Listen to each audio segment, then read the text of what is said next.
안녕하세요. 6월도 어느덧 막바지에 이르렀습니다. 이제 7월, 8월, 9월, 10월 이렇게 시험일까지 약 4달 정도 남아 있는데요. 6월까지는 여유 좀 부리고 노르셨더라도 괜찮습니다. 이제 7월부터가 진짜입니다. 기본 강의, 심화 강의는 기본 개념과 용어에 익숙해지기 위한 과정이었고, 진짜는 핵심 요약 강의부터라고 해도 무방할 정도로 핵심 요약 강의는 중요합니다. 7, 8월이 문제풀이 과정이기 때문에 이론이 약하신 분들은 문제풀이 강의보다는 요약 강의 듣는 걸 더 중점적으로 추천드립니다. 머리에 정리가 안 되어 있는데 문제로 접근해서는 답이 잘 나오지 않기 때문입니다. 강의에만 의존하는 공부법은 그닥 추천드리지 않지만 핵심 요약 강의까지는 순차적으로 듣는 게 좋습니다. 우리가 자주 듣고 보는 단어와 개념이 익숙해져야 스스로 공부를 해도 속도가 붙기 때문입니다. 독학을 해도 막힘없이 잘 되고 있으시면 떨어질 걱정은 안 하셔도 됩니다. 다만 공부 시간만 확보하셔서 공부하면 올해 공인중개사 시험 합격하실 것입니다. 저는 독학으로 막힘없이 책으로만 공부가 가능했을 시기에도 강의는 놓지 않았습니다. 이 시기는 기본 심화 강의를 다 듣고 나서 요약집과 요약 강의를 병행했던 6월부터였던 것 같습니다. 물론 요약집과 요약 강의의 효율을 극대화하기 위해서는 전 과목 다 어느 정도 전반적으로 스스로 이해가 되어 있는 상태에서 속도를 붙이시길 권장합니다. 강의를 제가 계속 들었던 이유는 첫 번째, 돈이 아까워서입니다.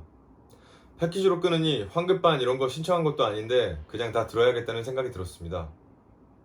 두 번째, 독학을 하고 1인칭 시점에서 공부하는 밀도를 입체적으로 더 상기시키고 각인시켜주는 외부 효과가 더 효과적인 공부법입니다. 흔히 시험장에서 교수님의 음성이 들린다는 내용은 즉 이런 맥락입니다. 내가 스스로 공부한 내용을 교수님의 육성으로 정리하고 리마인드 한다는 차원에서 강의를 들었습니다. 세 번째, 분량을 줄여주기 때문입니다. 중요한 부분 아닌 부분을 선생님이 알려주심으로 효율적인 학습 방법이 가능합니다. 양이 많은 시험이기 때문에 중요한 부분과 넘겨야 할 부분을 선생님이 잘 정리해 주십니다. 저는 목차별로 쭉 밀고 나가서 딱히 버린 파트들은 거의 없는 것 같은데 그래도 우선순위를 파악해 가면서 공부해 가는 것이 효율적인 공부법이라고 생각합니다. 네 번째, 개정되거나 올해 출제가 유력한 부분을 교수님이 더 강조해 주기 때문에 혼자 공부할 때 놓칠 수 있는 내용들을 보강해 주는 역할을 합니다. 팁을 드리자면 강의는 적당히 들을 수 있을 정도의 배속으로 세팅해서 시간을 아끼시길 바랍니다. 권장 강의 속도는 1.4배에서 1.6배 추천드리고요. 말이 너무 느리거나 딕션이 너무 좋은 선생님은 1.8배까지도 괜찮습니다. 2배는 진짜 머릿속에 거의 내용이 들어있는 상태일 때만 들으시길 바랍니다. 저도 공부를 시작했을 때 강의 진도가 많이 밀려있는 상태였고 이해하는 속도와 스스로 공부량이 늘어나면서 강의 듣는 시간을 최소화했는데 강의를 넘긴 것이 아니라 강의 속도를 올려서 최대한 빨리 듣고 남은 시간은 제가 세운 계획대로 공부하는 것에 중점을 두었습니다. 강의를 많이 들은 날은 초반에 15강에서 18강까지도 들은 적도 있는 것 같습니다. 물론 이때는 들어야 할 밀린 강의가 너무 많아서 독학은 엄두도 못 냈고 강의 듣는 시간에 몰아서 들은 시기였고요.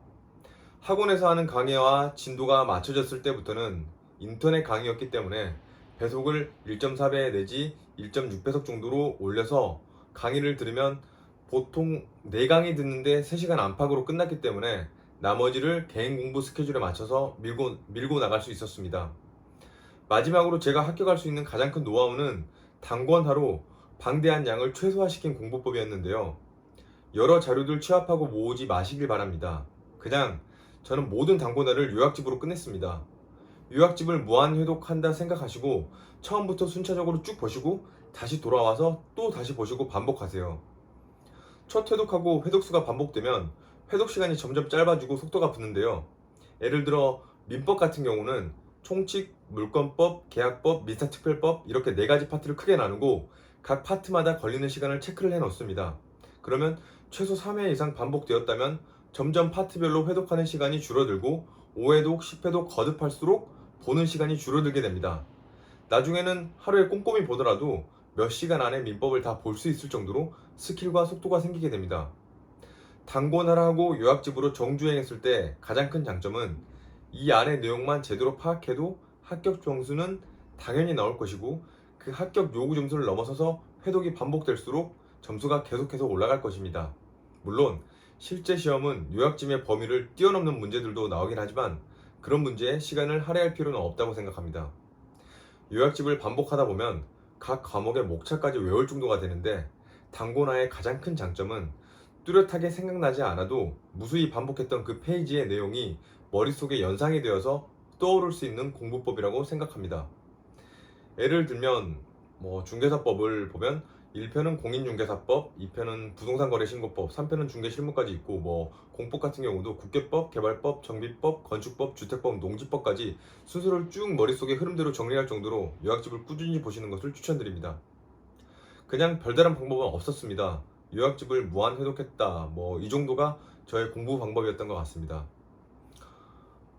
조바심 나고 날도 더워지니 멘탈도 나약해지실 수도 있는데 마음 급해지실 분들을 위해서 최대한 빨리 정보를 전달드리는 게 좋을 것 같아서 오늘 요약집 무한 회독 비법 공유해 드렸고요. 지금 시작해도 절대 늦지 않았다는 거 얘기 드리고 오늘은 이만 마치도록 하겠습니다. 감사합니다.